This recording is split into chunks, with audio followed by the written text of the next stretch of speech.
Welcome to Maddie's Mirage, Spur of the Moment, where tonight, I have no idea what I'm going to talk about. Let me think.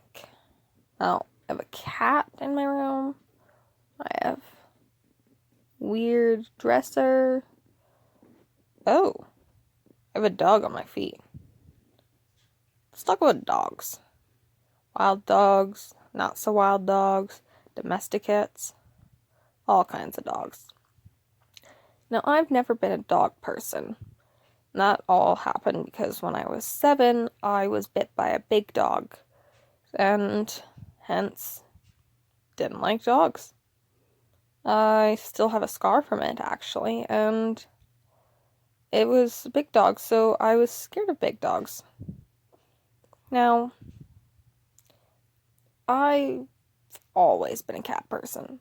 I had my own cat growing up. Of course, we had dogs. We had a dog in our house, and my grandma had her 2 dogs. All of them were big dogs, and I loved and trusted them, so they were fine, but other people's big dogs, not a chance. Now, just a 2 short year ago, less than that, I was at the pet store. We were going to get a puppy for my sister, and I fell in love with the little puppy's big brother. No idea how it happened, and for the week that I got to spend time with him, he just loved me. And he wanted me. It was almost as if he picked me and said, "I'm going home with you." So, on the last day when we were going to pick up our puppy, I was told that I was having the second puppy. And so, not only did we bring home the first one, which we named Pebbles, a little brown and white Cocker Spaniel, we brought home her big brother, a solid cocoa brown Cocker Spaniel. And I named him Boulder, because he's a big boulder of a dog. And I fell in love with him. And over the last 2 years, I've loved and trained him, taken him for long walks in the coulee and out to town, and we've bonded. He now sleeps on my bed all the time, and he won't let me go upstairs or downstairs without following, and he knows it's time to leave and go upstairs in the morning when I turn my light off. He's a very smart boy, and I really love him. But I still am not a fan of big dogs. Although, I could open up to them. I've always liked wolves and foxes. Foxes for their wily spirit. Wolves, the lone wolf fashion. I've always thought of myself as a party wolf, but I like my time alone, just as I think everyone does. And other dogs, coyotes and dingoes and jackals, other domesticate breeds, chihuahuas, the tiny ones, little Russell Terriers, Cocker Spaniels, of course, because we were talking about them before, and larger still, to Dalmatians and Border Collies and German Shepherds and Black Labs and Golden Retrievers and Poodles and mixes. Now, I love me a good mixed breed. Those little mutts, just so perfect with all their imperfections. But purebreds are nice too, although expensive. And it makes it nice, having my own little pal running around the house. But it's hard work. dogs are a lot of work. You have to feed them 2 or 3 times a day. They have to have water all the time. They have to have a nice place to sleep, which in my case is my bed and his dog bed and the floor and the couches and anywhere he finds comfortable. We also have to have treats for him to show him just how much of a good boy he is. Because he knows he's a good boy, but we gotta keep telling him.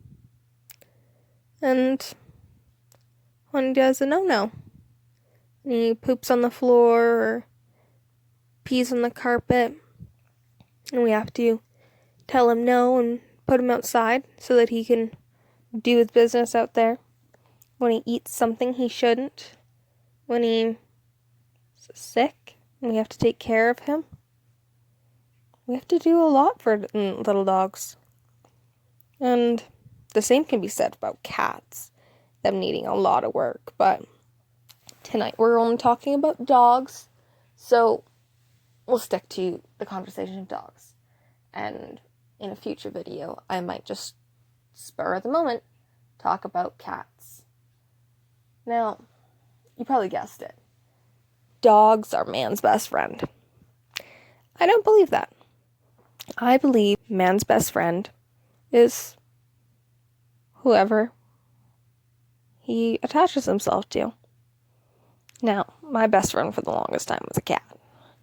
But seasons change, and although my cat is still alive, my best friend is now my dog. And over the years, I've had many creatures: rabbits, hamsters, fish,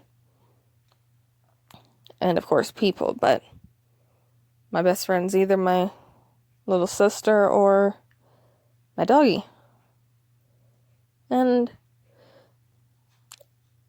I might move on and find another dog or pet that will become my new best friend, but he'll always be in my heart. And isn't that just it? When someone you love leaves you, they're not truly gone. They're always there, in your heart, in your mind, in your memories. And you can remember with them by the objects, like your dad gives you a pen before he passes away unexpectedly. Your grandfather gives you a toy car from his collection. Your mother gives you her pearls on her deathbed.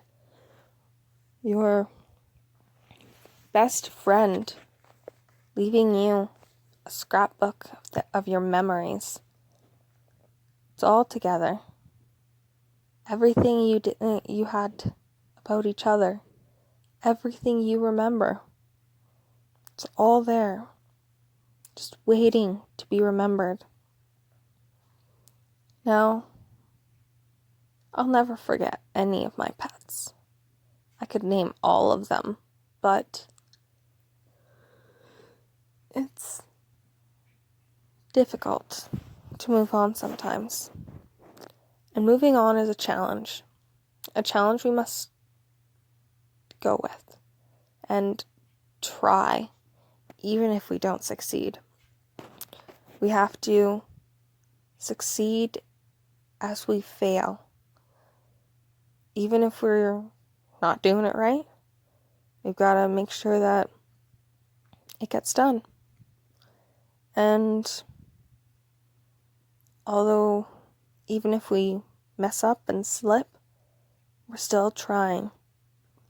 We won't forget them, but we'll put the hard feelings behind us. The regret, the remorse, the anger, the upset, the denial, will all be put away. And then we can move on and remember them as they were. Their beautiful, perfect selves. All of our good memories of them, even sometimes our bad ones. But it takes just a little bit of time. Thank you for listening to Spur of the Moment by Mady's Mirage. We'll see you tomorrow.